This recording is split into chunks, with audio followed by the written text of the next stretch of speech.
Pledge allegiance to the flag of the United States of America and to the republic for which it stands, one nation, under God, indivisible, with liberty and justice for all.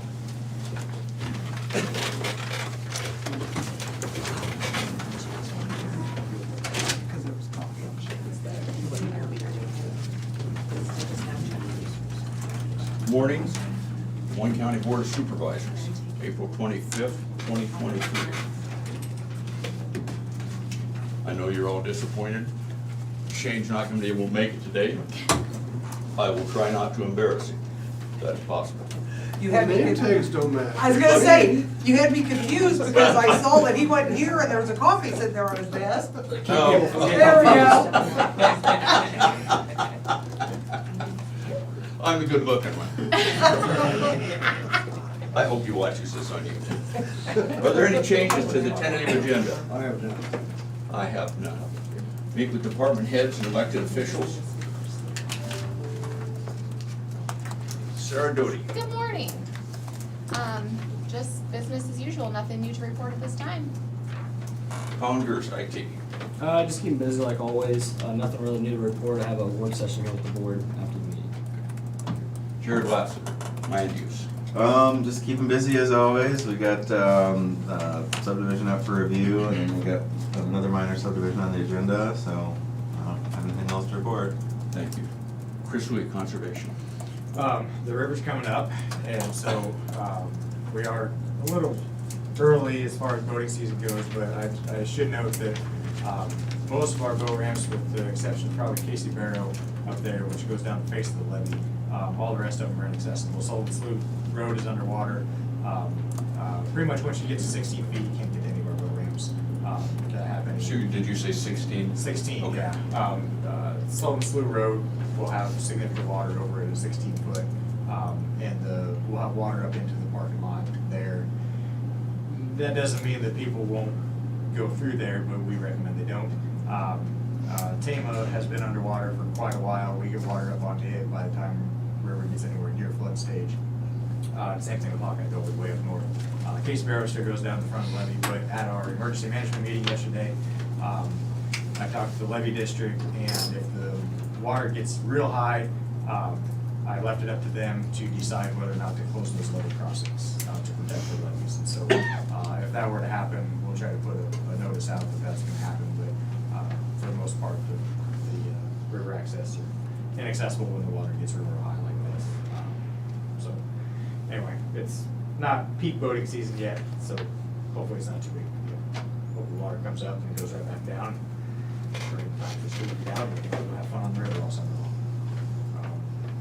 Other than that, just kind of chugging along. I hope so too. Summer camp sign up does open today. I should note that at noon today, if you want to sign a kid up for summer camp, you can go to our website, we'll have a link there. You go to mycountyparks.com, the registration system is actually going to be done through that today. So, have any questions, call our nature center. But it's all online registration. Thanks, Chris. Yep. Janelle and Ellie Longquist, Moines County Treasurer. Good morning. We're keeping busy, getting ready to do delinquent notices and notice of tax sale. So that'll go out next Monday.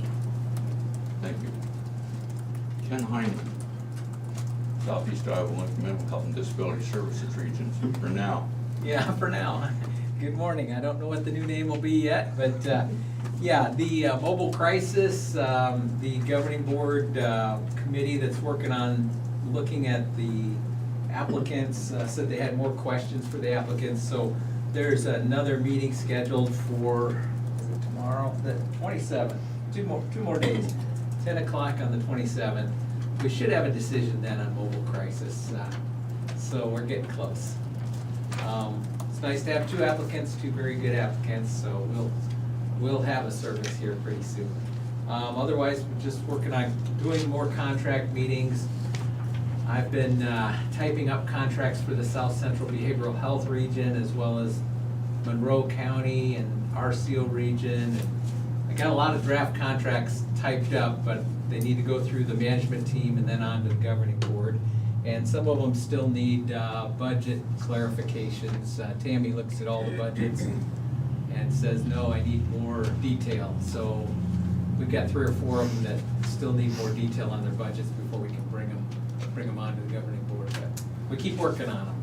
So it's gonna be a close year this year with all the changes that are happening, trying to get all these contracts done, but we're doing the best we can. It'd be interesting merging those two regions. I'm sure you know, every company and every entity has its own personality and way of doing things, and to quickly merge Yeah, two regulation heavy, yeah. be good It's- time. It is, yeah, without knowing the management, what the new management plan's gonna look like yet and everything, it's very hard to do contracting, not even knowing what services are gonna be in the management plan.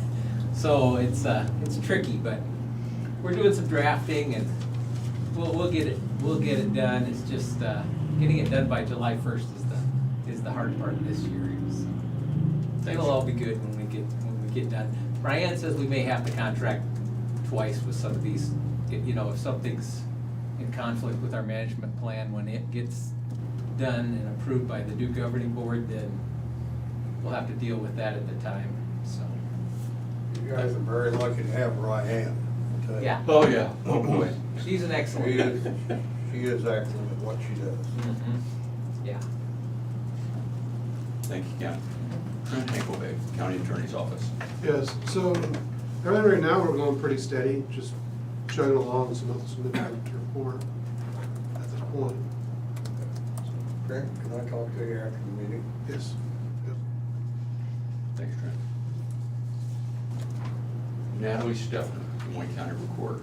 Good morning. So it's been brought to my attention that the viewers and people that read the paper actually want to hear what's going on in my office and other offices. They just don't want to hear me say that we're keeping busy. So I have some stuff to let you know about. Sounds like you got some public input. Exactly, yeah, nice public input, but, so just let you know that the DNR is now offering a new veteran hunting fishing license that was available April 12th.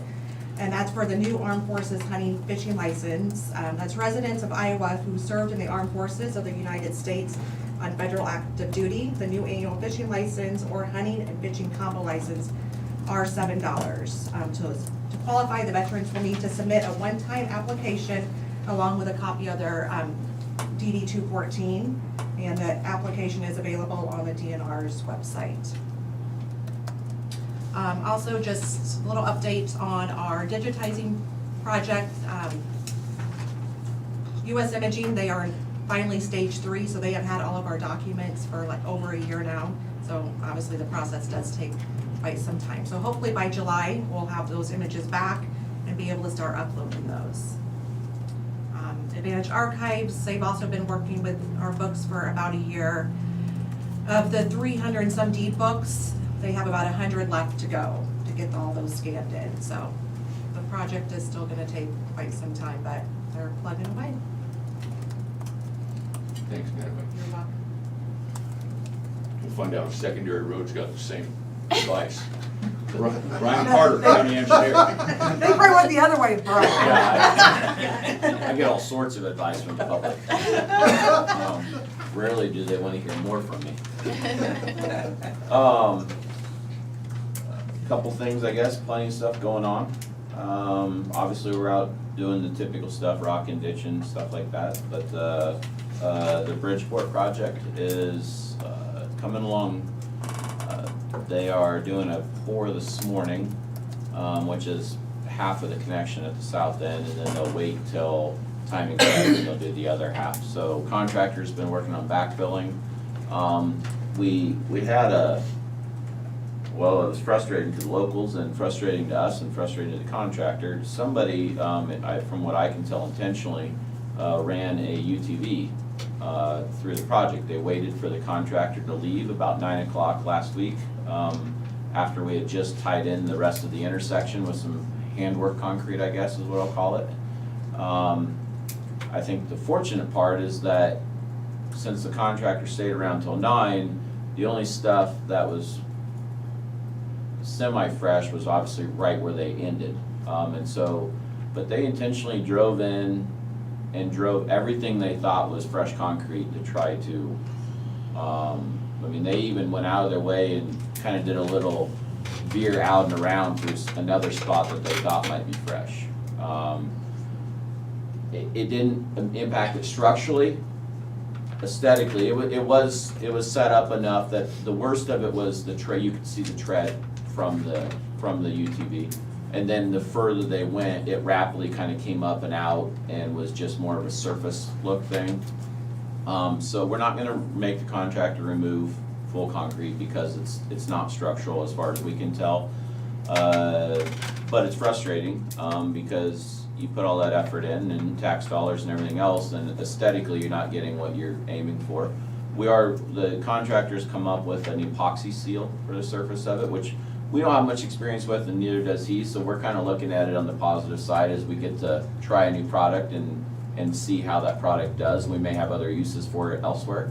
So they're prepping today, they're gonna put that product down. The contractor's gonna give us a 5-year warranty to make sure that it lives up to things, and I'd say that is one of the benefits of working with a semi-local contractor. It happens to be the same contractor down here with these parking lots, is that they're good to work with. They want to put a good product out there too.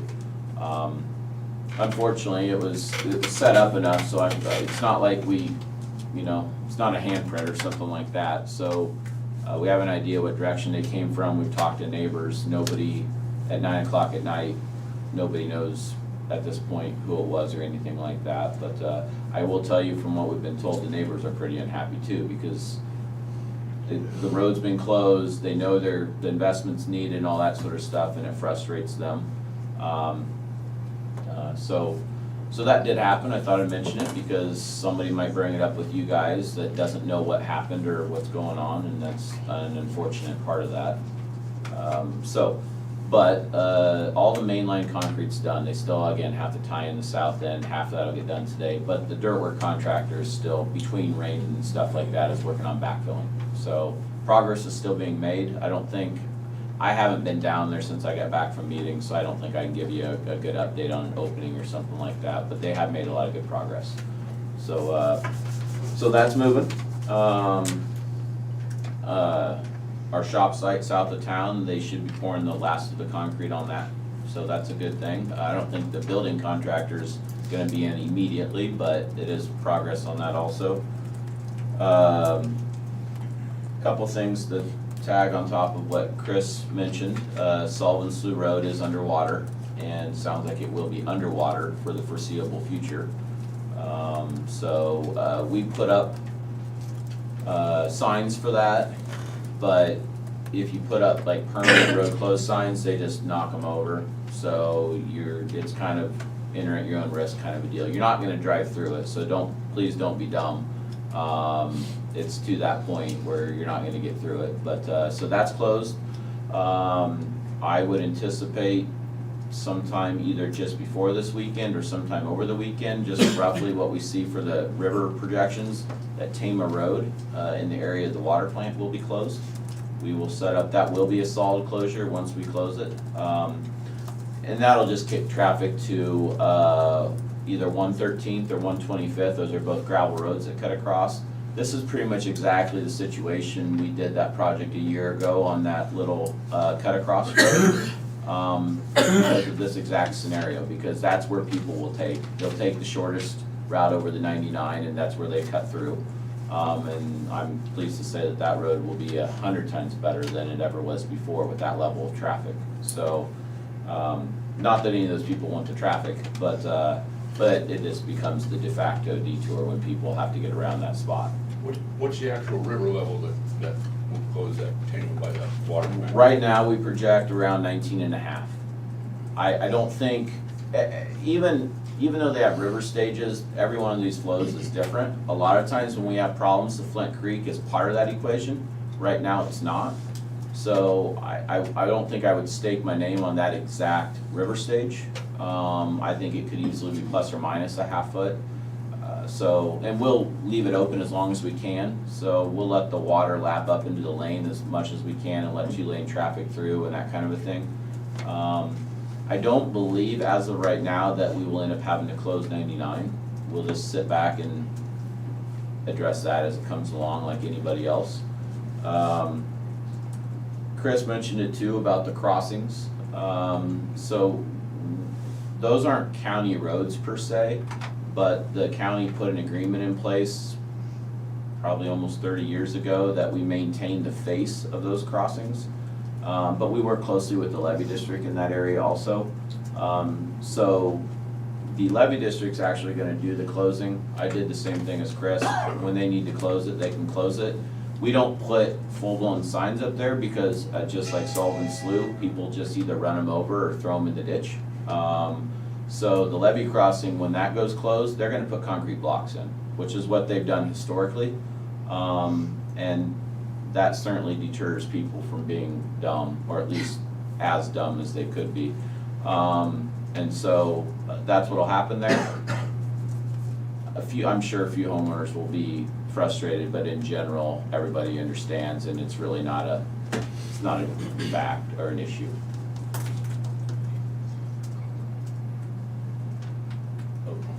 All right, so I wanna mention, I guess, all of that, and there's plenty of other stuff going on. I've had a few questions, I think Tom, you had too, about the high water and people worried about the Highway 99 project coming up this summer. We've not heard anything from the contractor, so as of right now, I still would have to say sometime in mid-June is the latest I would expect them to start. It came up in a meeting yesterday. If the river keeps going higher unexpectedly and that kind of a thing, I would guess we would hold the contractor off. Like if they wanted to come in and start in May, but the river had closed 99 somewhere else kind of a thing, we would probably hold off from that, or we're in the middle of a flood fight. But right now, I don't see any signs of any of that happening. So that's one of those where we'll just adjust along the way and see what's happening. And once we have a better update as to when things are gonna start, we'll get it passed on also. It's a common question, I don't blame people. We just, right now, the contractor hasn't given us a time frame. So, other than that, I was at NACE, the National Association of County Engineers, last week. I appreciated being able to go, and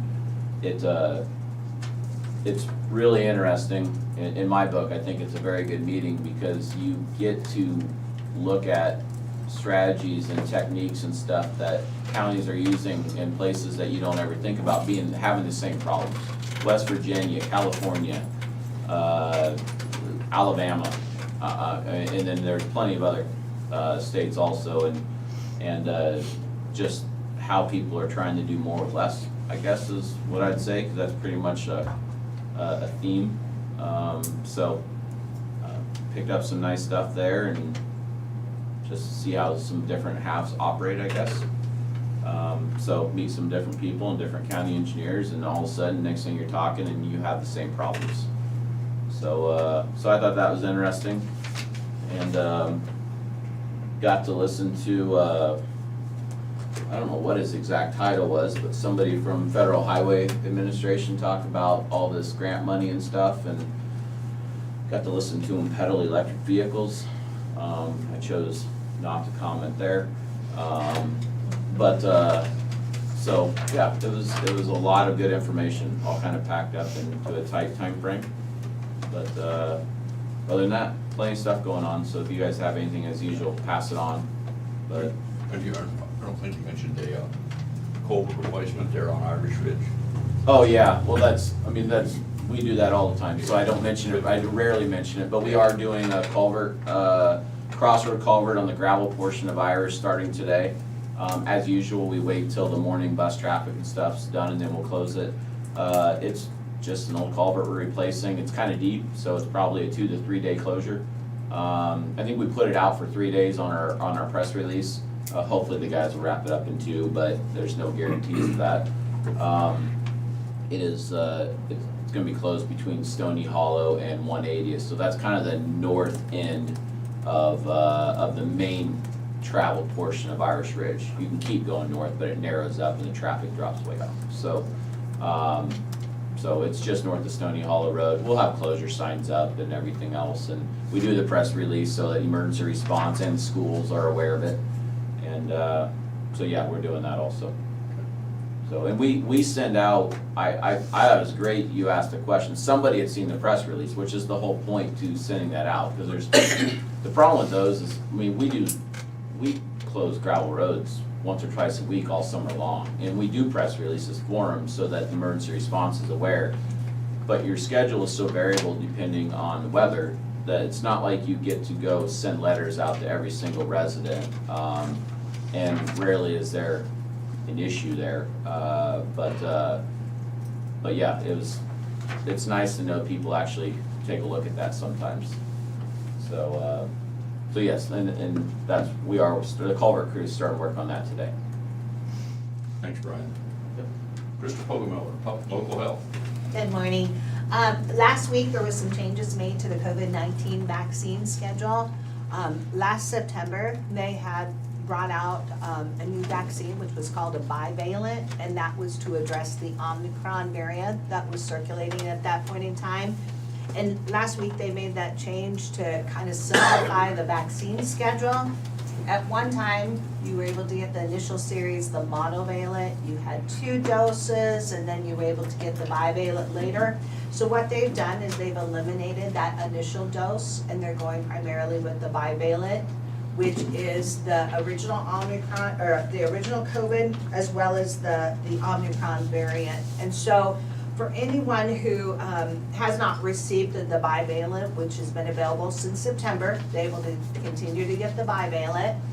If you're 65 and older, you're able to get an additional dose of that bivalent. So if you're 65 and older, got the booster dose in the fall last year, now you would be eligible for a second dose of that bivalent. Or anyone who is immunocompromised has had, would also be eligible for a boost dose of that bivalent 2 months after their last dose. So again, we're always available for anyone that has questions. They can just call our office. We can look up their vaccine record, let them know if they're due for a new dose of the COVID-19. And we are giving the COVID vaccine on Thursdays from 8:30 to 4 in our office. You can make an appointment, or walk-ins are always welcome. And it continues to be at no charge. Thanks, Krista. Thank you. Angie Vaughn, safety. Good morning.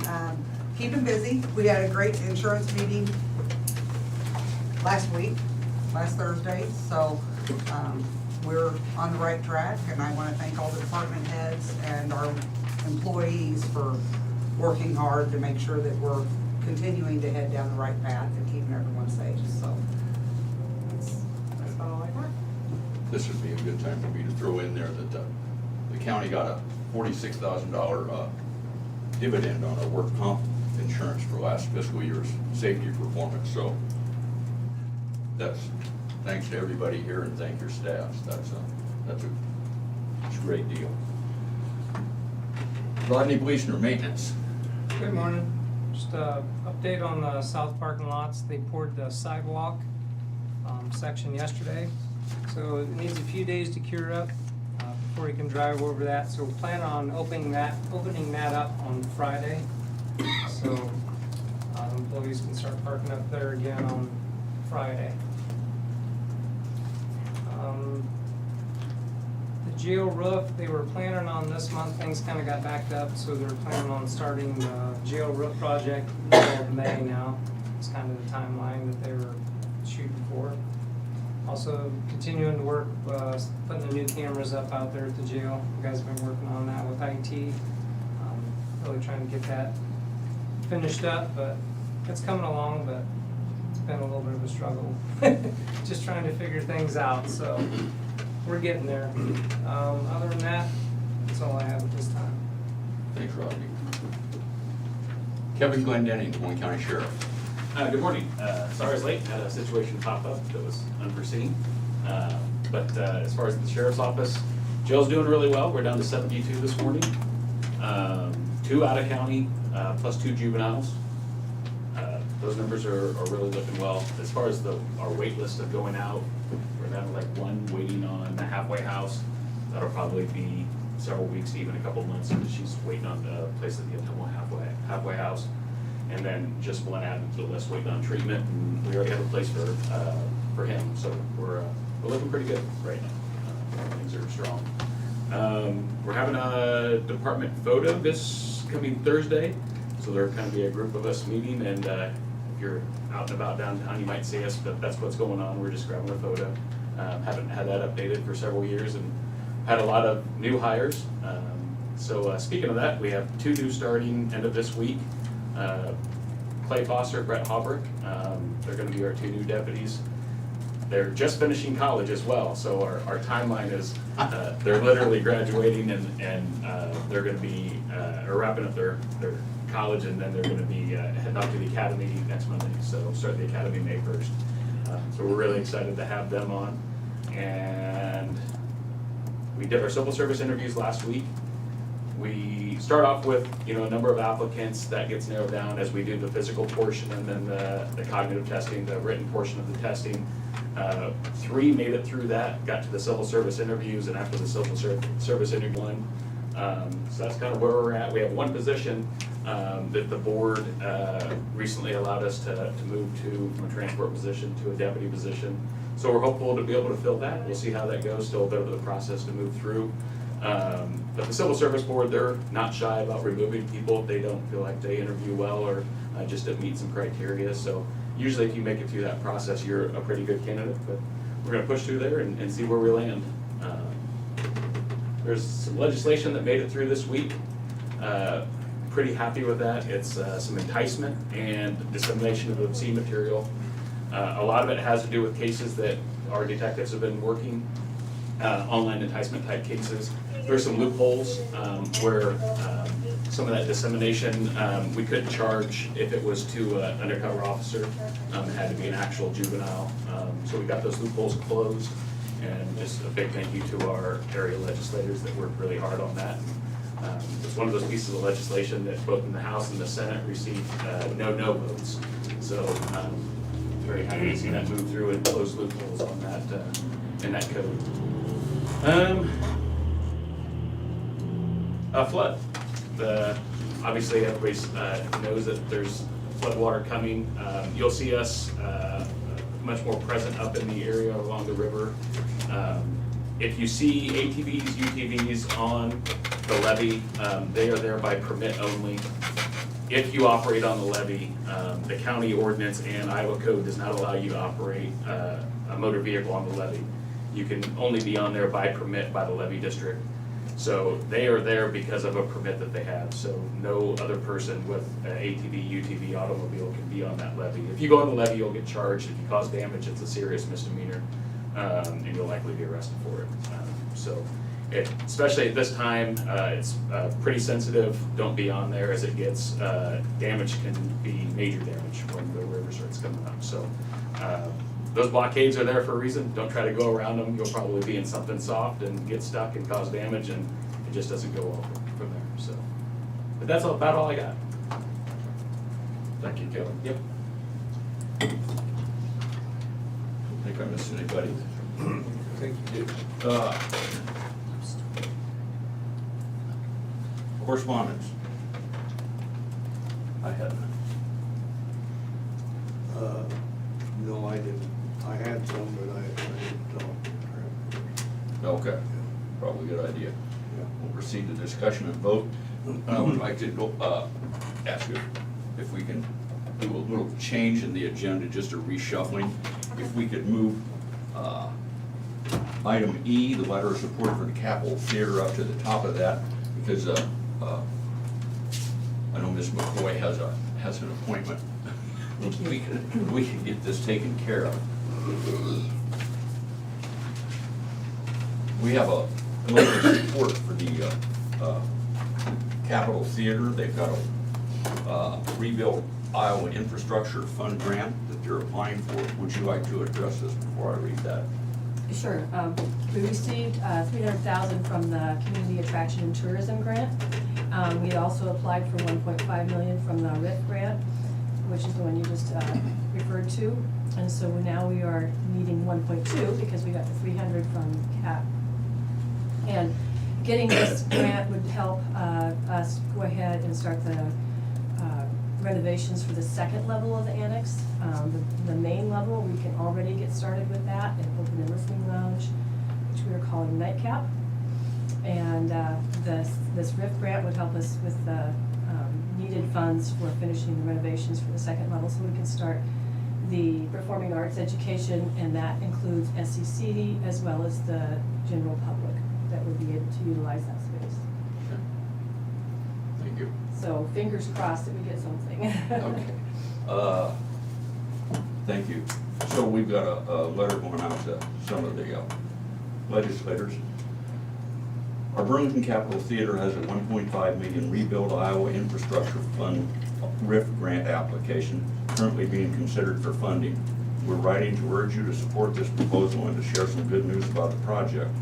Since submitting their application, the Capitol Theater stakeholders have received a $300,000 Community Action and Tourism CAT grant. This is wonderful news and reduces the funds needed from a RIF grant to $1.2 million. Please support RIF funding for this crucial enhancement to our downtown economic development and tourism activities. The renovated Capitol Theater building and increased programming there will increase the likelihood of students attending our community college, tourists visiting our community, and much-needed professionals making the decision to accept jobs in our community. We need this boost, and we need your help to make it happen. Thanking you in advance for considering our request. Move to approve. Second. Sarah? Jim Carrey? Yes. Tom Broker? Yes. We will sign those and get those ready to be sent out. Thank you. Thank you so much, I appreciate it. Okay, we have resolution 2023-22 for the final plat for the East Northfield subdivision. It's a pretty simple one-lot minor subdivision up pretty close to the Weiser County border, northeast of Minneapolis. It's named because the old town of Northfield is just about a mile west on 260th Street. So really all this is there's a kind of irregular shaped parcel along the north side of 260th that contains some farmland plus a house and an ag building, and they're just looking to split off that house and ag building so it'll remain in the same ownership, and then the remainder of that property will be sold to the person who owns over 100 acres of farmland to the north. So really no change in the way it's being used today, just cleaning up those lot lines. So we didn't receive any significant comments as part of the review. The lot one has its own access for the house and for the ag building, so it's looks pretty straightforward, so we recommend approval. So moved. Second. Sarah? Jim Carrey? Yes. Tom Broker? Yes. Thank you, Jared. We'll get these signed for you after the meeting. We have a courthouse and public building security policy, and we just happen to have the chairman of the courthouse security building committee in attendance today. Rodney, I think that's you. Just no changes to the policy other than there was some retirement, so there's some committee member changes. Other than that, everything's pretty well stayed the same. So we recommend approval. I got approvals back from majority of the committee. And this is not a public document since it's courthouse security. Correct. I would entertain a motion to approve the policy. So moved. Second. Sarah? Jim Carrey? Yes. Tom Broker? Yes. We have a Crime Victim Rights Week proclamation.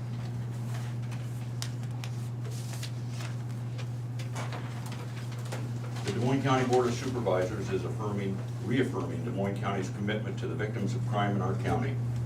This year's Crime Victims Rights Week is April 23rd to 29th, 2023.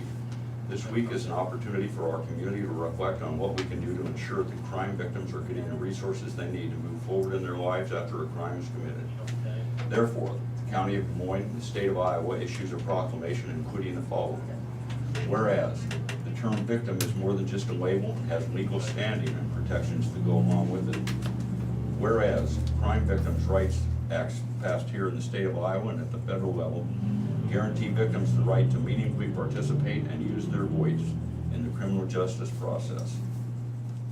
Whereas victim service providers, advocates, law enforcement officers, attorneys, and others allied professionals can help survivors find their justice by enforcing and acknowledging these rights.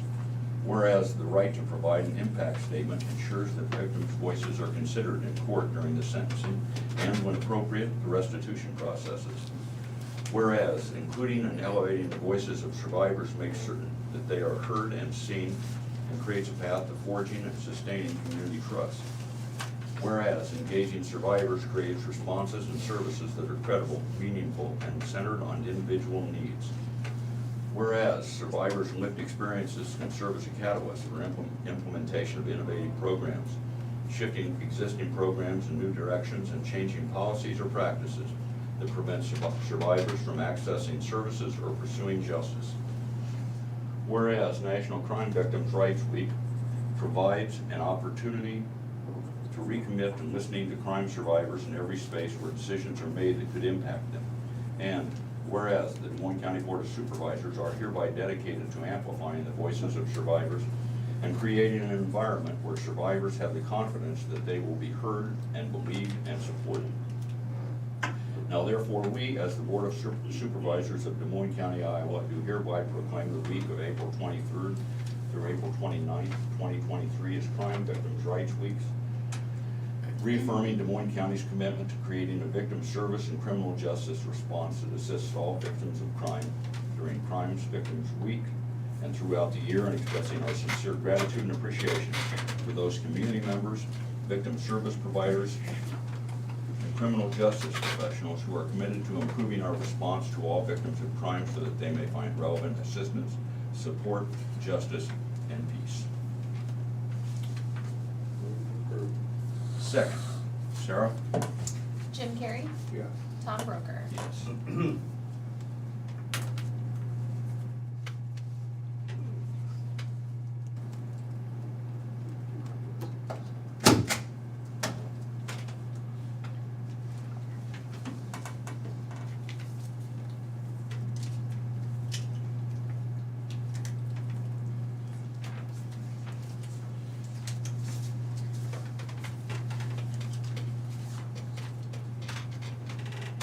We have an emergency declaration.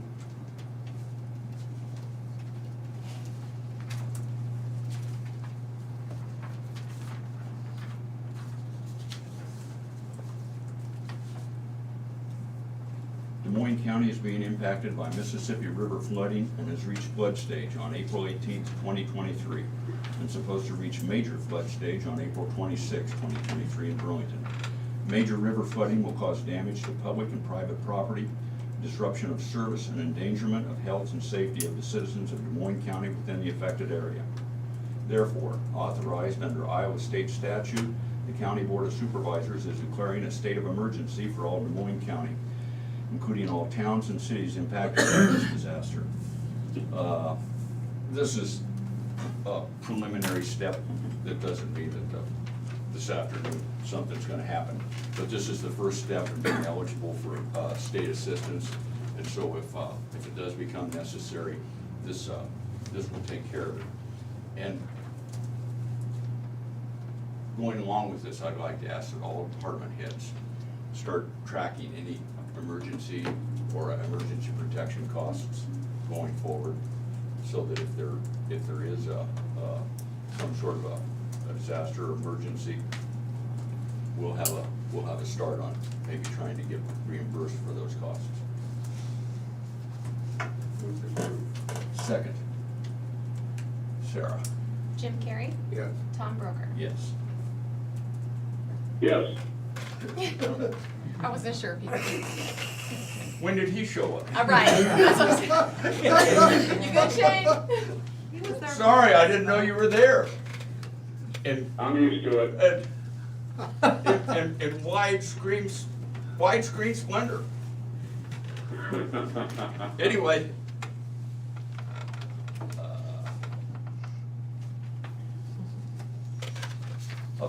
Since you're here, I would just let him stamp this with your signature. Excellent.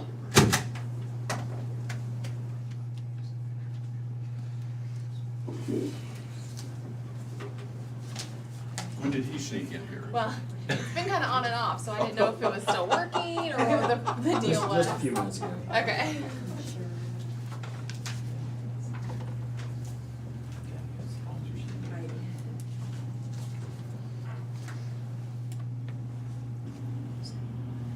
Okay, we have personnel actions. We have one for public health.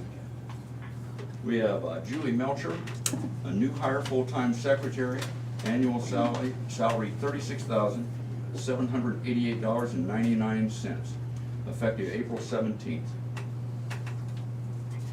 Motion to approve. Second. Sarah? Okay, who's who here? Jim Carrey, Yes. Shane McCampbell, Yes. Tom Broker. Yes.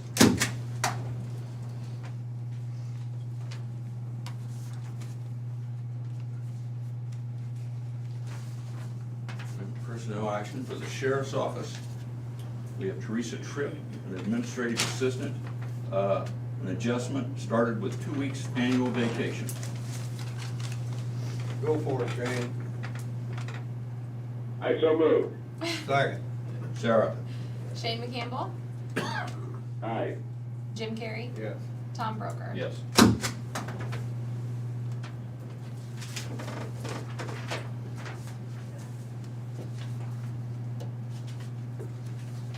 And we have 3 personnel actions. For the correctional center, we have Brad Koenig, a full-time correctional officer, a 60-month step increase from $46,230.57 to $47,733.07. We have James Pleasant, a full-time correctional officer, an 18-month step increase. Previous rate was $43,501.25. The new rate is $44,463.60. And we have Cassandra Belknap, a 12-month dietary manager, a 12-month step increase. The previous rate was $41,484.01. The new rate is $43,667.38. What are your wishes, gentlemen?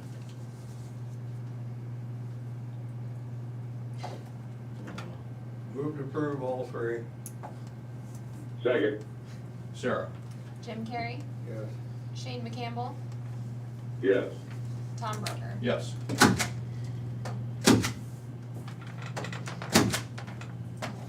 If I'd known he was watching, I'd had a little more fun with him earlier. Yeah. I keep your cable, it's your short. Okay.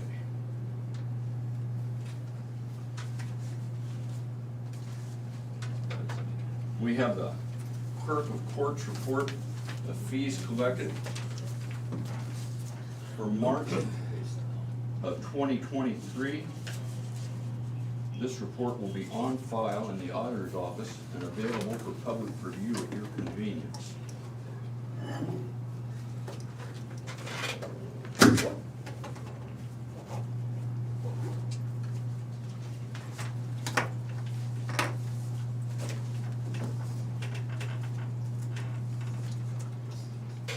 We have minutes for the regular meeting of April 18th, 2023.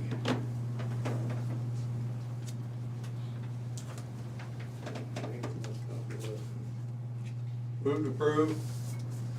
Second. Sarah? Jim Carrey, Yes. Shane McCampbell, Yes. Tom Broker. Yes.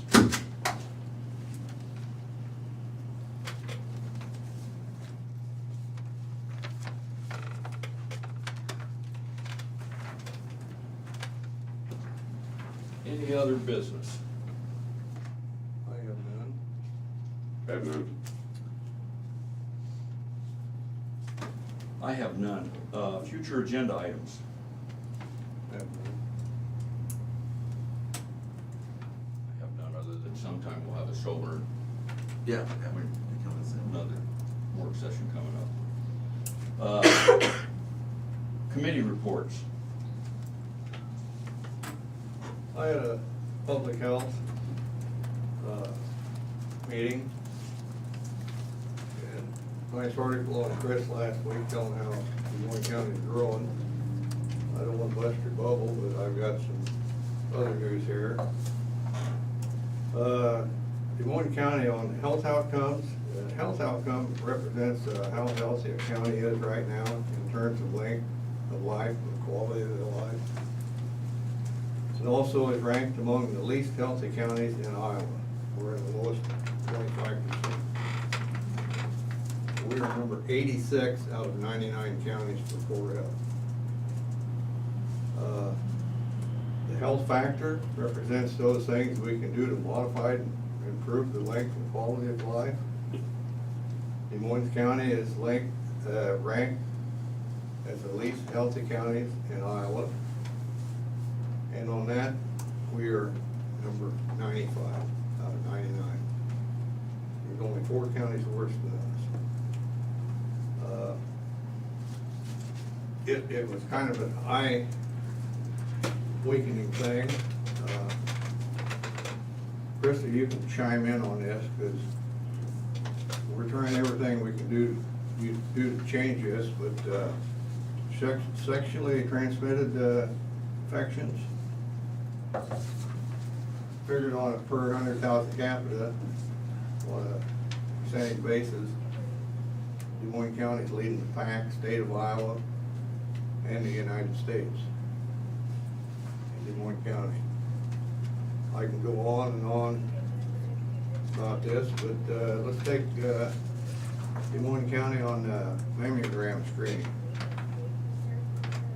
We are pretty good in there. In Iowa is around 52% of women, Des Moines County. We're just a little over 40%, taking care of. A lot of these factors come in there, and a couple of them that I wanted to cross on here. The children that's in poverty in Des Moines County, we rank higher than the United States and higher than the rest of the counties in Iowa. And that's based also on per capita of 100,000.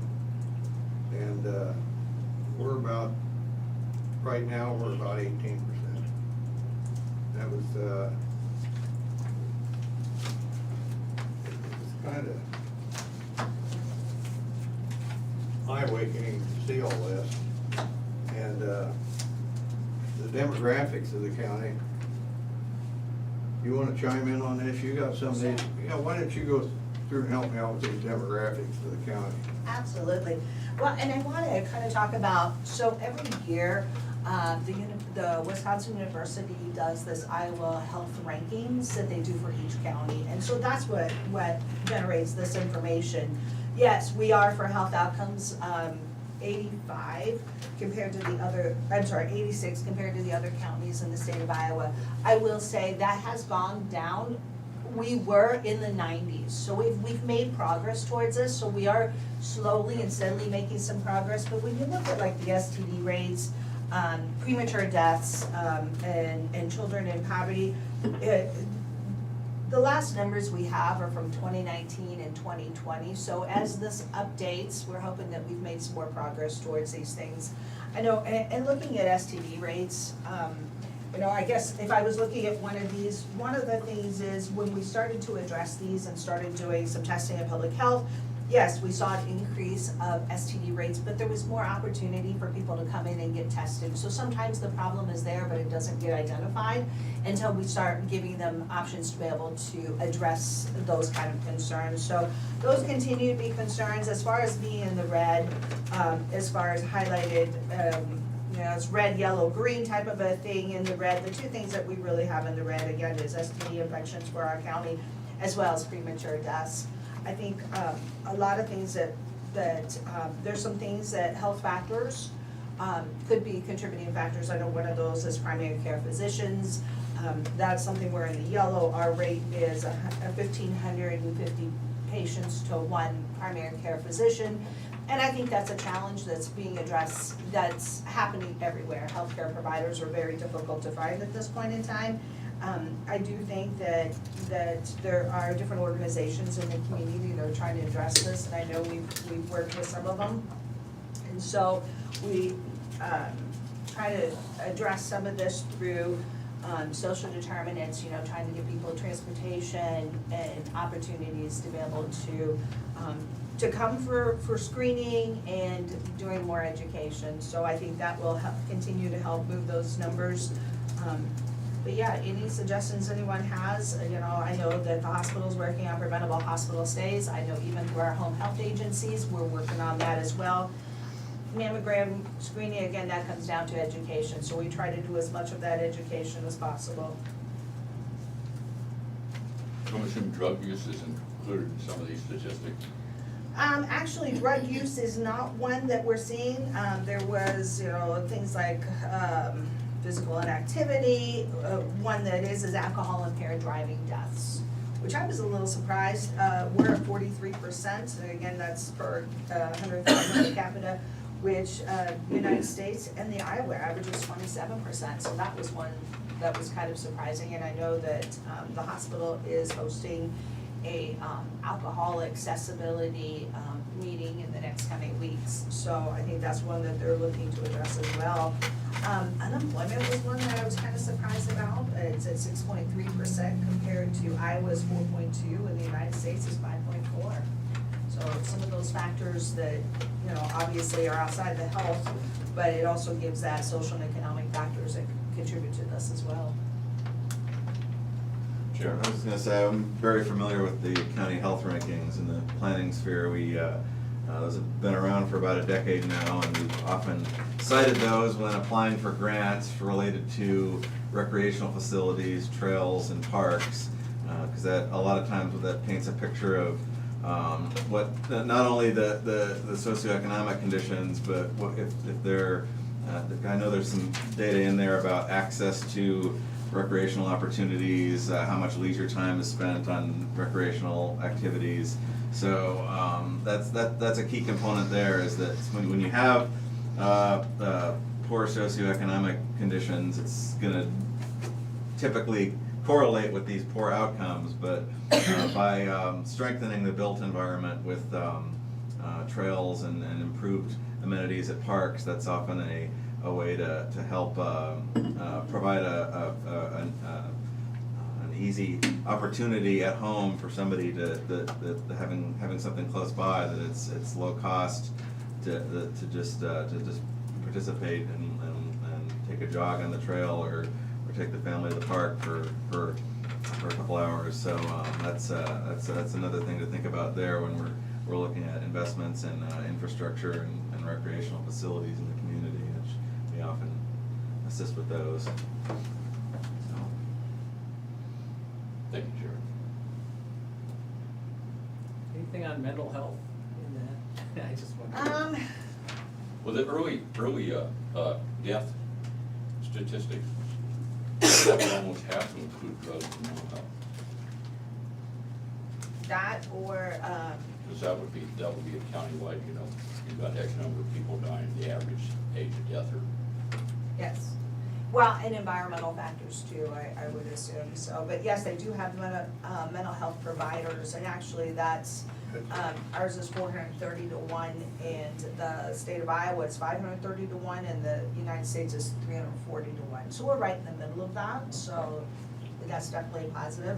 And there are a lot of positive things in here, you know, as far as percentage of people who get the flu vaccine. We're at 63%, the state of Iowa is at 57, the United States is at 51, so we are on the track to making, you know, good progress there, but definitely there's still areas that we can continue to move forward on, and I agree with Jared, you know, looking at what can we do, what's the grants that we bring to the community, and you know, provide those health factors that we're gonna be able to, you know, promote wellness. I think that's really what it comes down to. A lot of that it related to the role of manufacturing, where you have a lot of people working in manufacturing jobs, a lot of people commuting between Burlington, Fort Madison, Mount Pleasant, Burlington, whatnot. It's just those things where a lot of those folks don't necessarily have a lot of time, free time for recreation, and so having access to those facilities close to home is a big benefit. You know, they're on these trends, you know, alcohol impaired driving deaths, you know, Moines County 43%, Iowa's at 27%, the United States is 27%. So there's just a lot of factors in here, sexually transmitted diseases, you know. It's just unreal. I'll get you copies as soon as you But, yeah, I hope we can still grow and take care of these things. Chris is doing everything she can. She's applying for all the grants we got to help these things out. And I want to thank you for that, Chris. You're doing a good job staying on this. Thank you. That's all I got. Shane, I know you were out of town, maybe still are. Did you didn't have any meetings, or you did? I did have a community action meeting Tuesday. It was time for their executive review, which we do that every year. But the issue that we're having, which I do want to bring up, well, first I want to say that energy assistance, that roundabout is coming around again. So if there are citizens of Des Moines County that need help with that, another round of that is going to be coming around. They can check down at community action. But also the food banks is what they're having a problem with.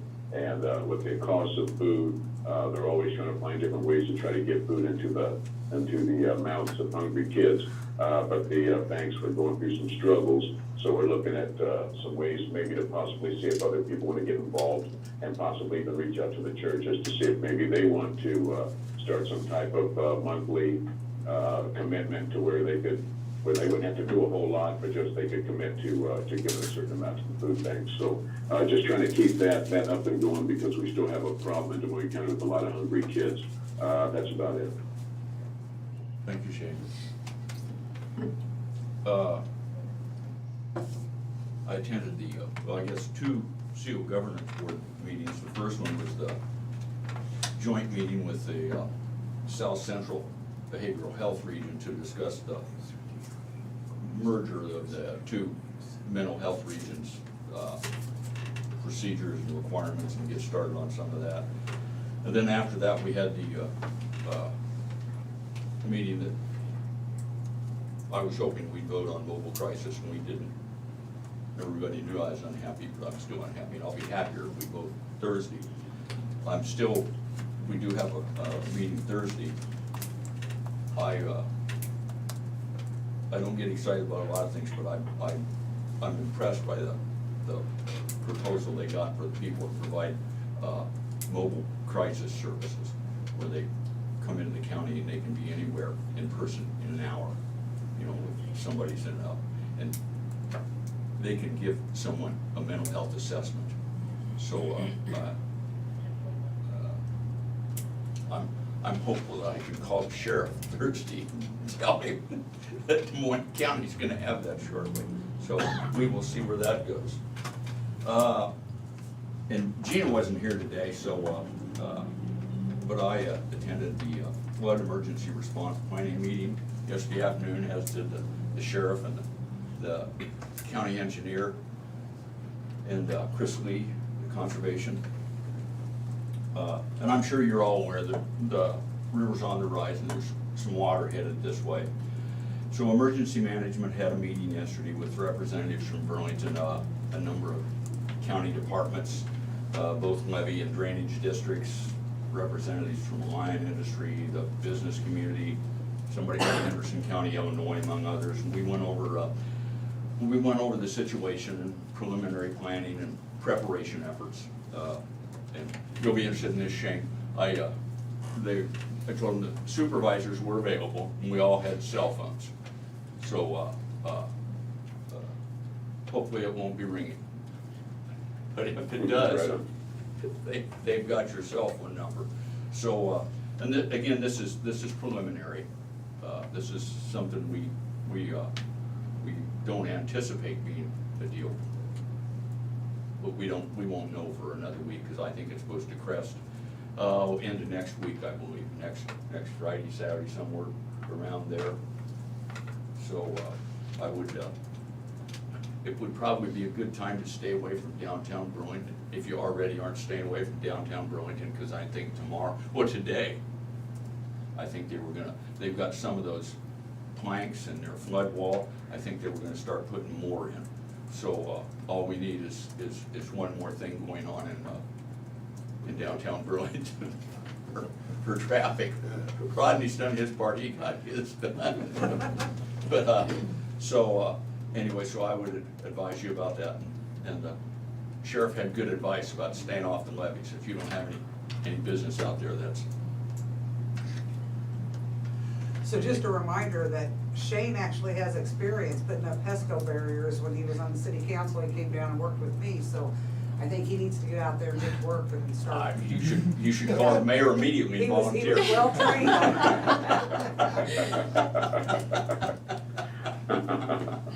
If anybody needs to park their vehicles away from this area, some people have been parking at community services parking lot, and we've still got some spaces open in case you needed to move a vehicle over there for a while. Okay.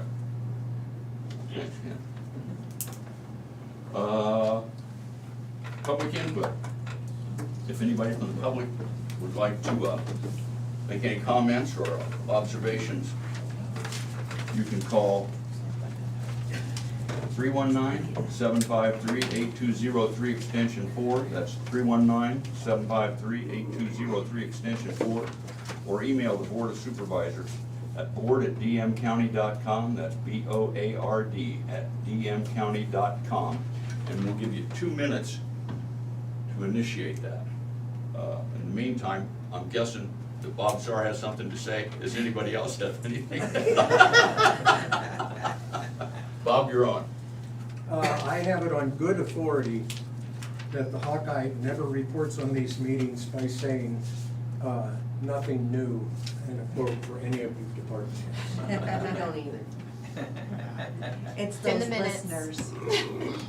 Don't know who's doing that. How many we got? 11? One of the 11? 4. Oh, They must okay. 7 of them tuned out. They must read the minutes. Well, it says 11, Or at but least 4 of them these two. concur. Wait, What did I miss? We're looking at our viewing statistics on YouTube. We're still sadly not very close to being a Influencers. revenue source. Yeah. And one is Shane. Oh, that's true. That one is Shane. So that makes it even sadder. I should have called them out by name. Would you have put that in a minute? I would have. I mean, there's still time. Maybe next time, if they can give me advice again. Okay. And that's good. We want to know if they want to know what's going on. That's certainly I'm sure they're really interested. well. I think it's more of a, maybe you should say something else, because I get the same backlash.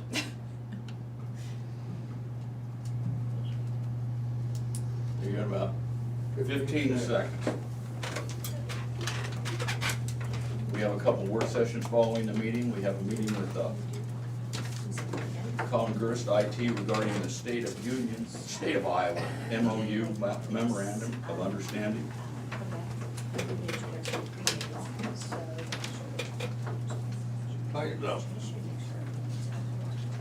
Thank you for your comments. Thank you for being here. With an aye, we're adjourned. Aye. We're adjourned. Calling you in Have a great about day. 5 minutes. Can you do me a favor? Yeah, and I saw.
So, talked with you guys a little bit about this, off and on for like, I don't even know how long, at least the last year or so.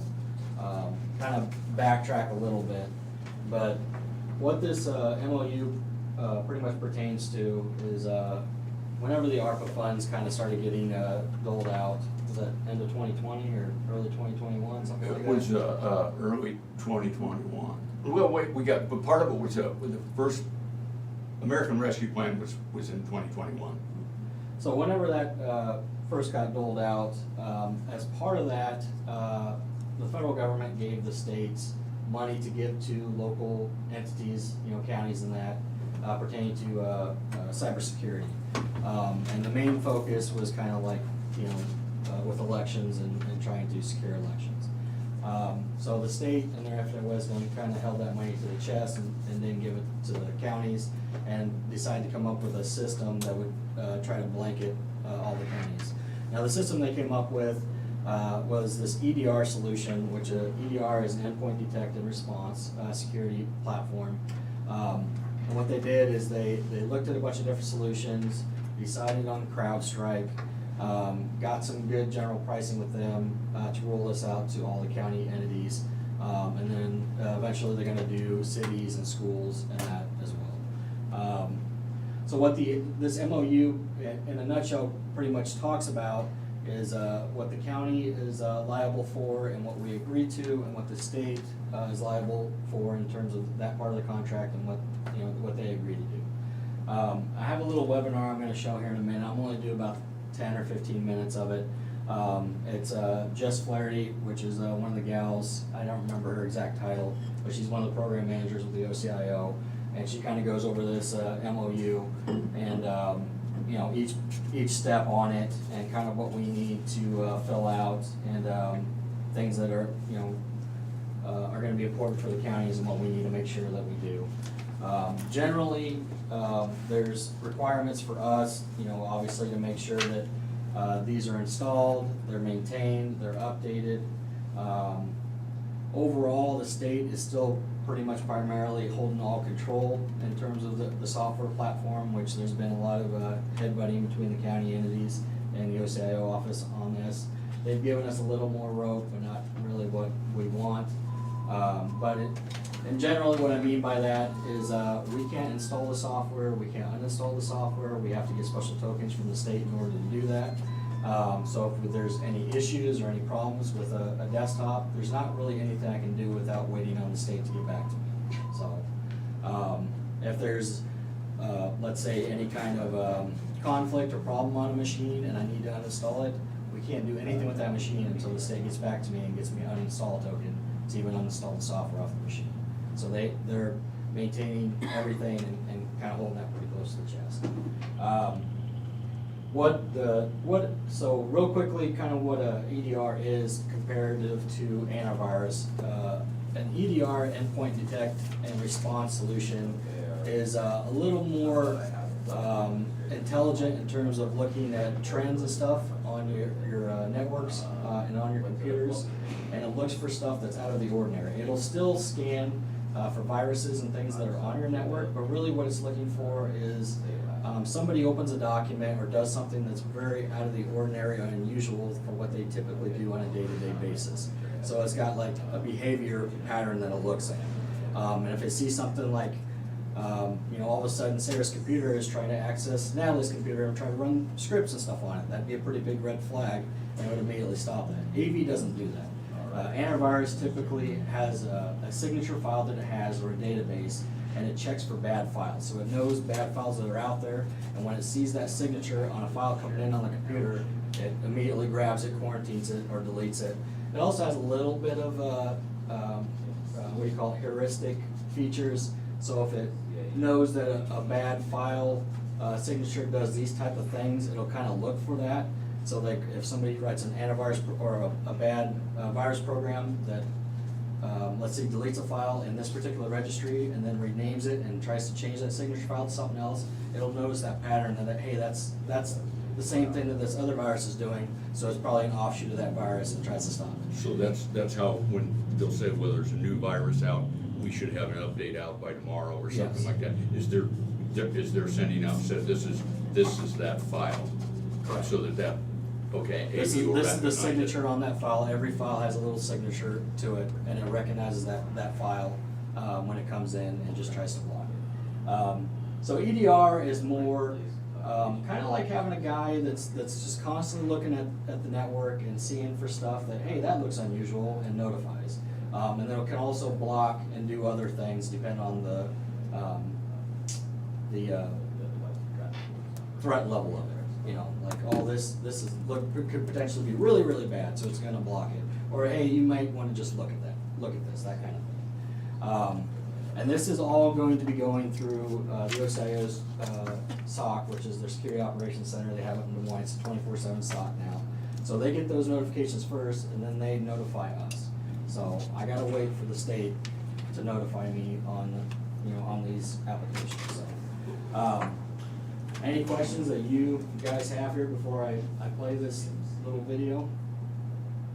She's just gonna kind of go through this MOU a little step by step on what we need to do, what we need to make sure that we are aware of, and. Is the difference between an AV, the C, whatever the hell the other one is? CrowdStrike, is the level of protection? Yes. Is it, I'm assuming it's expensive if we were gonna get it. Is the level of security high enough over regular AV to put up with the pain in the ass stuff like you're describing about if it gets on one computer, you can't delete that CrowdStrike from one particular machine? I mean, it's gonna be, some of it sounds like it's gonna be a pain in the ass for you. Yeah. Is it worth the pain in the ass, my question is? I think so. The benefits are definitely going to outweigh the cons. My biggest gripe and rant is I wish the state would just give us a little more control over it. So, if there's a problem with it, or I have a machine that's causing issues, or I'm trying to think of a good example, but if I have a problem machine that I know CrowdStrike's blocking the file, there's nothing I can do with it until I gotta wait on the state. I gotta try to contact the state, wait for the state to get back to me, and if necessary, get an uninstall token that I have to even remove CrowdStrike off the machine. It might not even be, maybe CrowdStrike thinks there's something wrong with the machine, but not really. Maybe it's a false flag type deal where, hey, this looks unusual, so we block this. Well, that's normal, that's supposed to be doing that. But I can't do anything with the machine until the state allows me to do something with the machine. Let me ask you another, go ahead. No, I just go. I understand what you're saying. And I think we've got a great IT department here. There's 99 counties. And I'm pretty sure some of them have not quite so great IT departments. Only about half the not even half the counties, I think, in Iowa have IT. So my question is what the state's going through. So if you have a county that's not first rate, you know what I mean, a little lacking in that department, if they have that extra control, can they put the entire system at risk? No, they're all gonna be separated in a sense. So in other words, so if you make a mistake, you aren't gonna put another county at risk No. if you had the token and you didn't have to wait for the state? No, system-wise, we're all gonna be under the same umbrella, but we're all in different containers, so to speak. So we're not connected in any form whatsoever, so. What I kinda see is probably gonna end up happening, like I mentioned before, you got like less than half of the counties here in Iowa that actually have IT departments. So those other counties, especially the smaller ones, are gonna have to find some way to get this installed, get it set up, get it running and maintained on their systems in their counties. I don't see them really doing that without a lot of help with the OCIO. So they're gonna be real busy here within the next year or so. So what I'm worried about is if I do have an issue, I'm contacting the OCIO and they say, we're busy, and I'm just waiting on that. They have a 24/7 security operations center up to now, which is great, but whether they have the manpower to really, handle everything that's gonna be thrown at them while they get this set up in the next year, who knows? Why is it they want that control? Because I don't know. I have some ideas, but I don't know if I should say without getting in trouble with. I feel like the state feels like this is our funding, this is our money, this is our baby. We should have full control on it, and we'll give just a little bit, to the counties. So I just think it's more. Make them remember it's ours. Precisely. So I think it's great, and I'm very glad and happy the state's willing to give us this type of product. This isn't this would be really hard for us to kind of fund for ourselves. This would be a really expensive product. As it currently states, they have funding until February 28th of 2025. So whether the OCIO seems really confident, they keep talking about, they're confident that they'll be able to keep this going. I think really what they want is they want to get this rolled out to counties as much as possible and show the value of it to the state, to try to get the state to help continue to fund it. So, Trent, if you want to sit up here, it would be easier for you to see that. You go ahead, you don't need to try to look at it from an angle. But one thing that so if they're doing all of this security, does that mean that there's any of our security programs we're already paying for, they don't have to anymore? So the only other thing that, so we have plenty of different security services, with our firewalls and in particular our antivirus. And I've been talking, particularly to the OCIO and some of the other counties.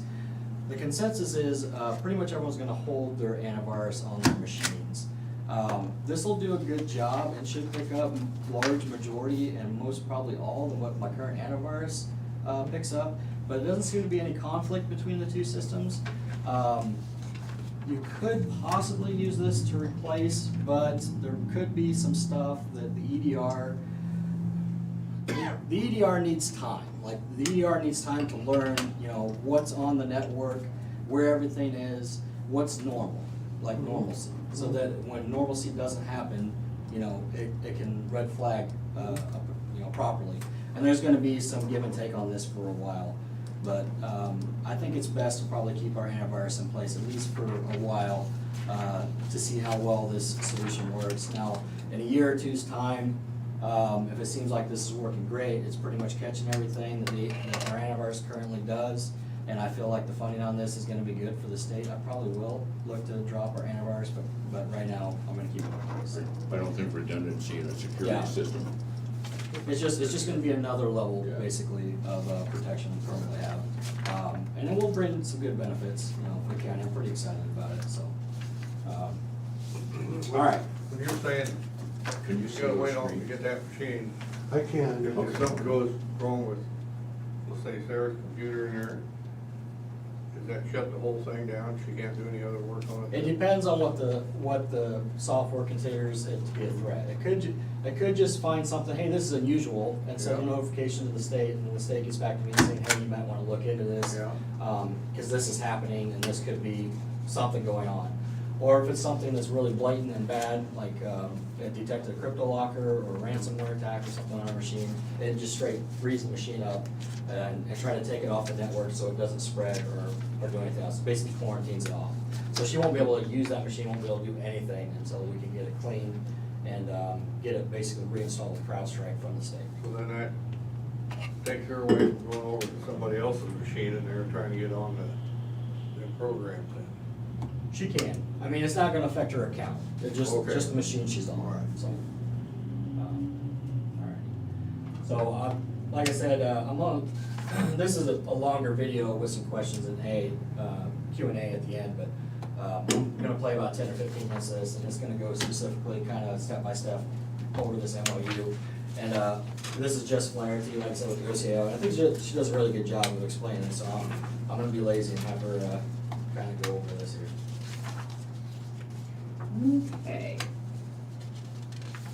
Okay, so here we go. Cybersecurity services for our local government partners, county.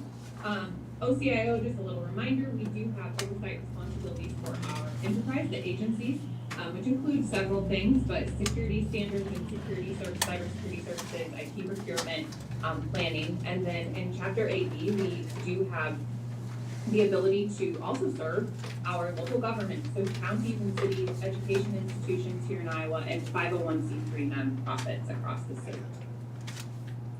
So what is our local government cybersecurity program? So the components we are discussing today and that are included in this memorandum of understanding are Security Operations Center and our endpoint detection and response software.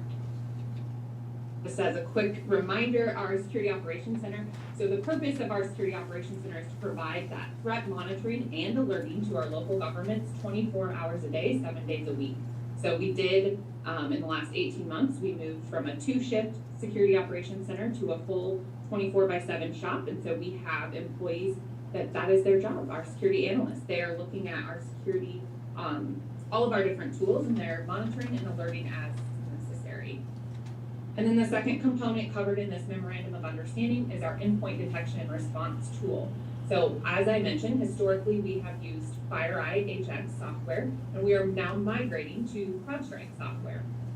And so the EDR tool, the main purpose of that tool is to detect and prevent a known and unknown range of cyber attacks on computers, servers, and other devices where it's installed. So we are migrating to CrowdStrike, and we have the Falcon series. So I just wanted to go over the 6 components of that Falcon series before we dive into the MOU. The first component of CrowdStrike Falcon is Falcon Prevent. So this is the most basic EDR component of CrowdStrike. So Falcon Prevent is all about monitoring and preventing known malicious processes and malicious commands. And then the second component is Falcon Spotlight. This is an exciting feature because Falcon Spotlight does vulnerability scanning where CrowdStrike is installed on those devices it's installed on. So that, that's really important. We have the 3 Ps of cybersecurity: people, password, and patching. And when we talk about patching, if you don't know what to patch, patching becomes very difficult. So this vulnerability scanning scans your devices, it identifies where you have those vulnerabilities, and it also prioritizes those vulnerabilities. So you can see the most critical vulnerabilities to the least critical, so that you can attack, or you can patch, those vulnerabilities in the order of most critical to least critical. So that's really going to help you stay up to date on that patching and make sure you're patching the right vulnerabilities, or the most critical vulnerabilities. So that's an exciting feature of Falcon Spotlight. Falcon Discover is inventory and user management. So this is really helpful to IT technicians and making sure your device inventory lists are accurate. So do you have the right devices checking in on CrowdStrike? If you're not seeing some of your devices, you could go out and see if that's an additional place you need to install CrowdStrike, or if you have a rotation of devices happening, you'll see a device on there and it'll fall off after that device is no longer being used. Or you may say, like, I know this device has CrowdStrike, but it's not showing in our inventory, so why hasn't it checked in? Maybe it's a device you only use on occasion, and that might be the reason, but it might be, they haven't checked into your network lately. So it's just really helpful to those IT technicians and making sure the proper devices are logging in and being monitored with CrowdStrike. We have CrowdStrike Falcon Overwatch. So this is managed threat hunting. CrowdStrike professionals are looking for potential breaches, incidences, and they work directly with the Security Operations Center and call us if they see something malicious happening. So it's just a second set of eyes that's really helpful to our team, and just another layer of risk mitigation. And then we have Falcon Device Control. Falcon Device Control is all about safe USB usage. So it's specifically monitoring USB usage and alerting if there's suspicious USB activity. This device control does not mean you cannot use your USBs. You certainly can. It's just, we know that is an easy place for malicious commands or malicious activity to be transferred. And so device control is specifically monitoring that USB to help mitigate as much risk as possible in that way. And then the 6th component of the Falcon series is Falcon X. Falcon X is threat intelligence on actors and indicators. CrowdStrike gathers this data on hacker groups and indicators of compromise. They provide that data to our internal threat hunting team, and our team uses that information. They analyze that information, and then they work with our security engineers. And our security engineers, they can architect our tools to mitigate risks specific to these indicators of compromise. So it's really helpful so that we can be specifically looking for these indicators of compromise and indicators of attack, and we can mitigate as much risk as possible with that additional data that we are receiving. Okay, so that is just a quick recap on CrowdStrike and what we're doing. Next, we're going to talk about the MOU specifically. So the Memorandum of Understanding must be signed in order to participate in this CrowdStrike and Security Operations Center monitoring service. it should be signed by the Board of Supervisors, or if there's a delegation of authority in place from your Board of Supervisors to another county employee, then that would be acceptable as well. And this MOU will supersede all other security service MOUs with OCIO. So if there's something else that's been in place historically, this MOU will supersede those and be the MOU we are using going forward. So I'm gonna stop sharing here for a second and pull up the MOU. If we have any questions yet, this would be a good time to answer any of those. Okay, not hearing any, so we'll just keep moving. Okay, so this is the MOU. The memorandum of understanding has been sent out. We distributed that through our ICIT membership with Joel. We will also make sure we get a link to our MOU in the, I think you have a weekly newsletter that's coming out. So I'll work with ISAC to get that sent out in that manner as well. And so we'll just start at the top. We'll walk through this again. I am happy to take questions as we move through the MOU, so you can submit those if you have them. So the memorandum of understanding, the first page is really a lot of logistical information, if you will. So the first area you'll see is this MOU number or contract number. That is a number that we assign internally. So you don't need to put anything in that box. OCIO does, our business services department assigns those internally as the memorandum of understanding get executed by our chief information officer. So that is a number we will assign to you. So you don't need to worry about that. And then you can see as we move down, there's information regarding OCIO, our address, our contact, so the local government program manager, that is my title, so that would be the contact. And then we come to the customer name. So here's where we need some information from you. So the customer name, that would be your county. So I'll pick on Joel's old county, I guess, Worth County, right? So that would be what you would put here, is Worth County, and then your official address for the county. And then we're asking for an MOU contact. So if you have a centralized IT employee, if you have somebody else inside that is a county employee is what we're looking for here. So somebody who is employed by the county that we can contact. So their name and then their mailing address, phone number and email address. Okay, so that brings us to the MOU effective date. So when does this MOU become effective? It becomes effective on the date of the last signature. So what that date will be is when our CIO signs that. So you're gonna sign the MOU and send it back to me at at our government services inbox, which we'll talk about in a minute. And then I pass those on to our Chief Information Officer, Matt Behrens. And when Matt signs that, that will be the effective date of this contract. Once it gets signed by Matt, we will get you a fully executed copy and we'll send it back to you. So the date of expiration, all of the contracts, the date of expiration is the same. It's February 28th, 2025. The reason being is this service is being funded through ARPA dollars. And so we are tying the expiration date to when we know the ARPA dollars will expire or be used up. And so we've worked through that with our business services team, with Shane, our CISO, with Matt, and that is the date of the expiration for all of these. We didn't want to put an expiration date or have any renewals beyond that because this specific fund, ARPA fund, that is funding this service for our local governments will expire on February 28th, 2025. So we wanted to make sure that was matched up with that date. Okay, so that, again, that's why there's no available renewals. Now going forward, if there's future, or when there's future funding, that we would have to do a new MOU. There's potential that we would sign an amendment, but right now, under this memorandum of understanding and this set of funding, the ARPA funding, expiration date is February 28th, 2025, and there are no available renewals. Okay? So then the next key component and change from our historical MOUs is documents incorporated. So historically, all of these general terms for cybersecurity services, our IRS publication, IT business associate agreement, all of these agreements were historically thrown into the body of the MOU, making this MOU around 25 to 30 pages. So what our legal team has done with all of our contracts going forward is they've pulled those documents out, and they are hyperlinked in this memorandum of understanding. So you can go to our website at any time and view those 4 documents. The general terms, like I said, had historically been in the main body of this MOU. It was pulled out, like you can see, it's put on our website. Our legal team wanted me to point out that from the last MOUs we did up in 2020, so between 2 and 3 years ago, the general terms and conditions have not changed from OCIO. So it is the same terms and conditions, but it's located on our website now.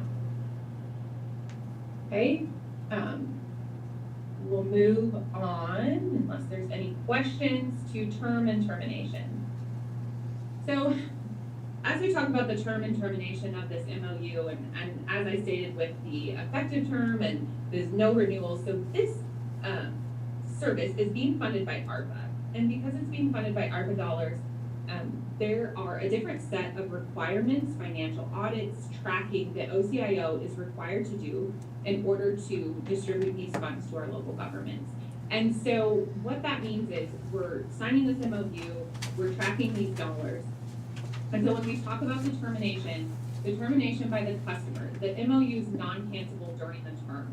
So what that means is because these dollars are a one-time allocation to the state and then we one-time allocate them to the counties or local governments, in this case the counties, we can't, if we allocate you 50 licenses, which is a set amount of dollars, we can't reallocate those dollars to a different local government. And that is why it's non-cancelable, because once we allocate you these authorized installations or the licenses for CrowdStrike, that is a set amount of dollars, and that those dollars cannot be re-gifted to a different county, which is why this is non-cancelable during the term for the customer. Now, OCIO put in a cancelable termination for OCIO with a 90-day notice to the customer. The reason that is for any reason if these funds were to go away, this is giving us the opportunity to give you a 90-day notice. We do not anticipate that happening. This is something that's in all of our agreements. Typically, we only give a 30-day notice. We increase that to 90 days for this purpose, this MOU. Again, we do not believe that will be the case, but just in case something were to happen with the funding, we have the ability to give you a 90-day notice. So that's the reason for those termination clauses. And then the effective of termination. So once the MOU expires on February 28th, 2025, or if for any reason it were to be terminated, this is saying that the customers have 30 days to uninstall the software. Okay, so moving on, services and pricing, there is no cost associated with these services. Again, it's being funded by federal dollars that we are able to pass on to our local government, so there's no cost to the local government. And then we move on to 7.2 with this authorized utilization, and additional installation. So we are going to ask you, you'll see here on Exhibit A, we are going to ask you for a number of installations for your county, and one installation is the same as a device. So for the counties, if you're putting this countywide and that's 200 devices, that's the number we're asking you for. If your device count in your county is 100, it's going to be different from county to county. And there is a way for you to request additional installation. So if for some reason you expand by 10 new employees or you need 10 new devices covered, you can request that through the local government program manager, which again, that's my title, but that's how you would request that. If for some reason you need to reduce your installations, you can also do that by reaching out to the local government program manager. Okay, that brings us to customer signature. So this would be signature from the county, obviously would be your signature, name, title, date, and then it will get routed to our Chief Information Officer, Matt Behrens, and he will sign and date that. The date when Matt signs it will become the effective date of the contract. Okay, so that brings us to attachment A, services and pricing. This describes the services covered, 24/7 security operations center monitoring and EDR software, which will be CrowdStrike. There are no costs associated with this service to you. And then this is where we're asking you to give us a number of authorized installations. So I do need from the counties to put a number on this line. And again, one installation is this, another way of looking at it is a device. So, if you have 25 servers and 100 employees, that would be 125, right? So that's the number we're looking for. We know that CrowdStrike has been rolled out to our county auditor partners. It was rolled out last year before the elections. Please include your county auditor devices in this count. We will be working with the county to move those auditors into your individual county instance so that you can have access and see your auditor devices as well as every other device that your county has CrowdStrike installed on. So please include county auditor devices in your count of authorized installations. So the auditor's been using this for a year, Since last election? last November, I think we installed it. So have we had any problems with it since then? Not really. I think maybe there was one or two hiccups when we were installing it, but overall. Has anything been flagged or anything on those machines? I don't know, because I don't get a chance, I don't get to see it. Only the state gets to see it, which is rolling back to my constant gripe. I keep bringing it up. And then in theory, they're finding it, they're repairing it or patching it, and it doesn't ever come to you. You have no idea. Correct. Okay. Thank you. When did we install CrowdStrike on the election machines? Was it like last? Like this time last year, I wanna say, or maybe fall of last year? I was gonna say, I know it was right before the election. I was thinking like Yeah. October, November, wasn't it? I wanna say it was somewhere maybe August-ish. Well, I don't think it was that early. I think it was after ISAC, because we talked about it at ISAC, and then like right when we got back, so probably September, October. I remember that fall, there was constant talk within ICAP whether we were actually gonna get it installed before the election. Yeah, because and it then we was had to do certain things before we could actually initially install it, so I mean, I guess we talked about it for a long time, and then it finally, but yeah, the fall sometime. This is about one more minute discussion of it. Okay. Okay, and then that brings us to the final attachment, attachment B, obligations of the party. So the purpose of the obligations of the party is to bring clarity and alignment around the roles and responsibilities of the two parties. One being the customer, the county, and two being OCIO. And so there's 7 obligations, and these 7 obligations of both parties mimic each other, they match each other. So the first obligation of the county is to install the software on the county auditor's devices. And then the second obligation of the customer is to install the software on other county-issued devices up to the authorized installation. So if you said 100, we're expecting you to install it on all of 100 of those devices. And then what matches from OCIO's side is we are to provide you the software so that you can install that software on your devices. So you see how we go through these 7 obligations and they go back and forth. So if the customer is required to do something, OCIO has to also do something that kind of mimics that or matches that, corresponds with that obligation. The second, third obligation to the customer is to inquire with OCIO Security Operations Center to confirm that each installation with the Security Operations Center can be seen and it is indeed installed. So what this is doing is we're just asking you that once you get CrowdStrike installed, and this is a process that NAGI will help you with directly, so it's not gonna be, it kind of sounds obscure, like it's an additional step here in the obligations, but it's not. It will be part of the onboarding that NAGI directly will be working with the counties on this piece. So when you install it, we're just asking you to say, hey, we installed it, and then NAGI will validate that for you, or another member of our EDR team. And we just wanna validate that so that there's clarity from both parties that you installed it and it indeed installed properly and those devices are reporting, so that we both have clarity and alignment around that. So if you are asking us, was this installed properly? Can you see this? We have the obligation of responding to you. Like I said, that component will be done with NAGI and the EDR team, and it's part of the onboarding process. Another obligation of the customer is to assist our staff in evaluating the logs during the phased implementation. So we talked about this back in February in the webinar, and we'll be working with you directly so you don't have to remember all of this today. But we phase CrowdStrike installation in 3 phases. So phase 1, 2, and 3. And as we work through those 3 phases, we do need some assistance from the county in case there's a false positive to work through those false positives. In the memorandum of understanding, we call those logs, but that's what we're asking you, just to work back and forth with us. And the reason we just lay it out here is so that there's, again, just clarity that when we work through those 3 phases, we do need some back and forth, we do need some communication back from the county. in order to move through those phases. We'll ask you at the county level to evaluate your installation reports provided periodically by the OCIO. What we will do, this is something we have not done historically with the CrowdStrike software and where we're going with this. We thought it would be a good idea, and what we wanted to do, you can see down here that OCIO does have to provide you these installation reports at a minimum of once a year. So what this is really just validating that the devices reporting are still accurate. So make sure that you look at that list of devices and say, oh, yes, this device actually, we retired that device, and make sure that we get that taken care of. And then we're just reconciling those lists from both parties, and we're both acknowledging that a minimum of once a year.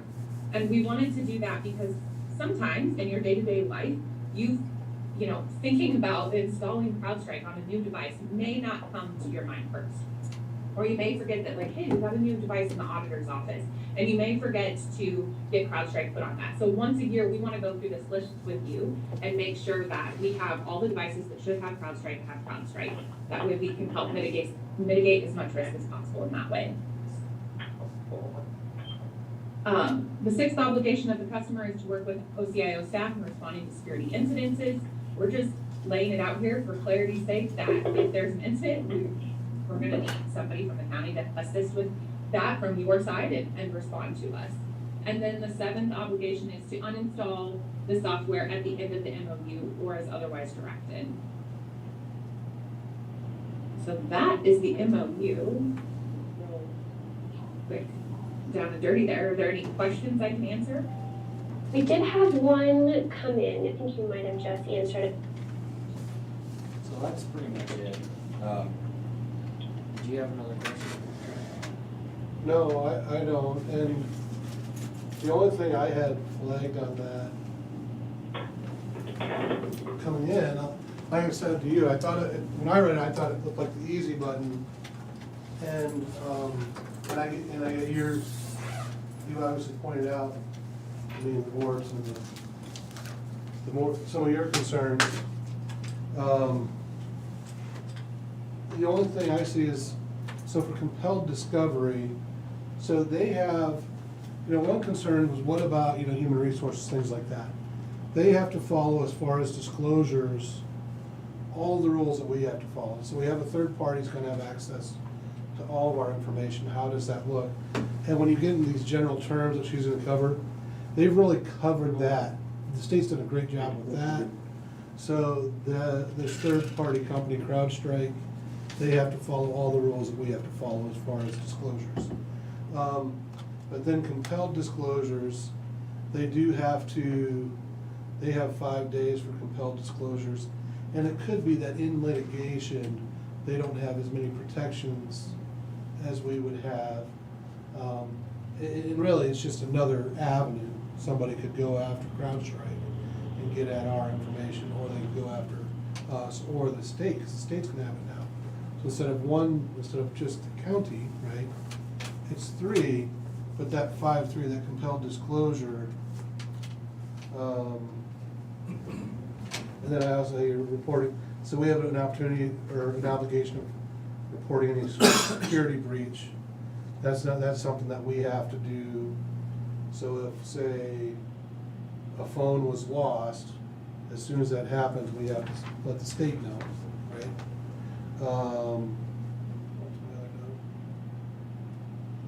And that's it. So we're good. So those were kind of my notes. I don't know, do you have any other questions of me, or? I know.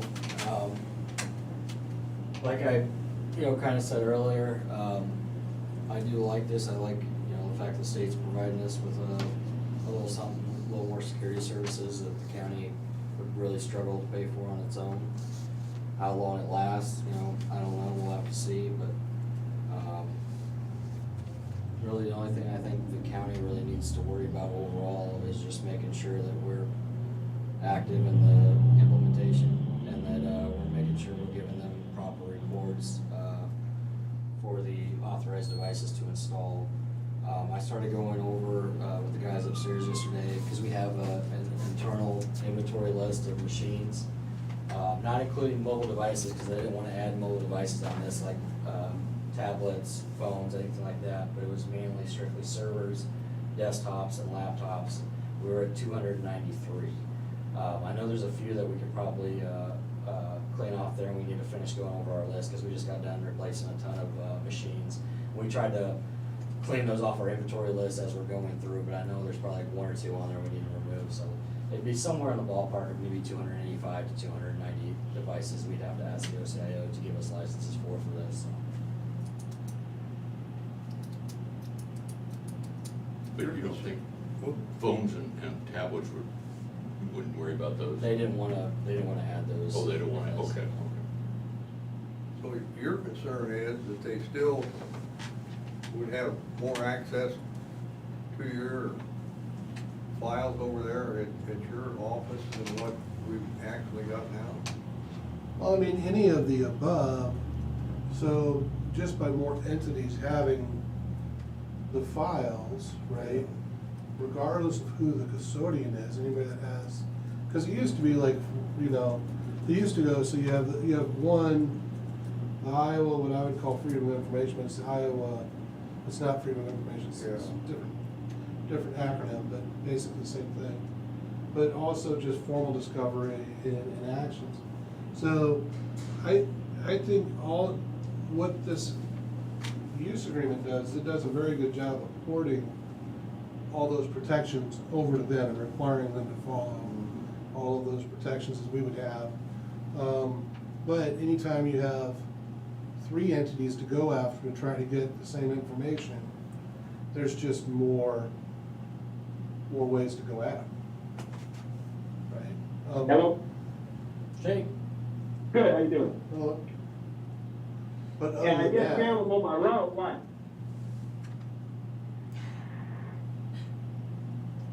That Shane? Yeah. sounds like It I didn't think sound somebody like said. Shane. He just hopped off. Okay. I think he took a- So, but other than that, I don't think, from my perspective, that was the only thing, I mean, I didn't see any major concerns.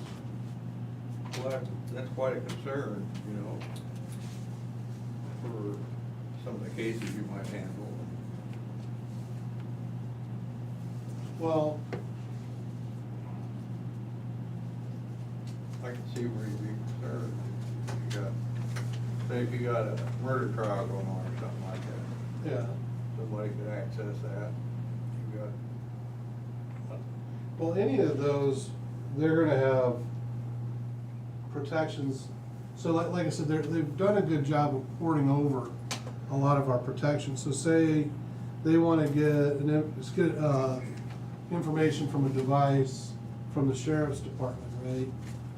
One thing that this does is it's gonna take it off the device, because they're gonna have access to that information there. So they can pull it specifically from there and not, correct me if I'm wrong, and not need the whole device. It's gonna be more of a granular, look at what's on those devices. I mean, they'll be able to see, you know, what the device is, the manufacturer, the serial number, how much hard drive space is being taken up, utilization of resources, so on and so forth.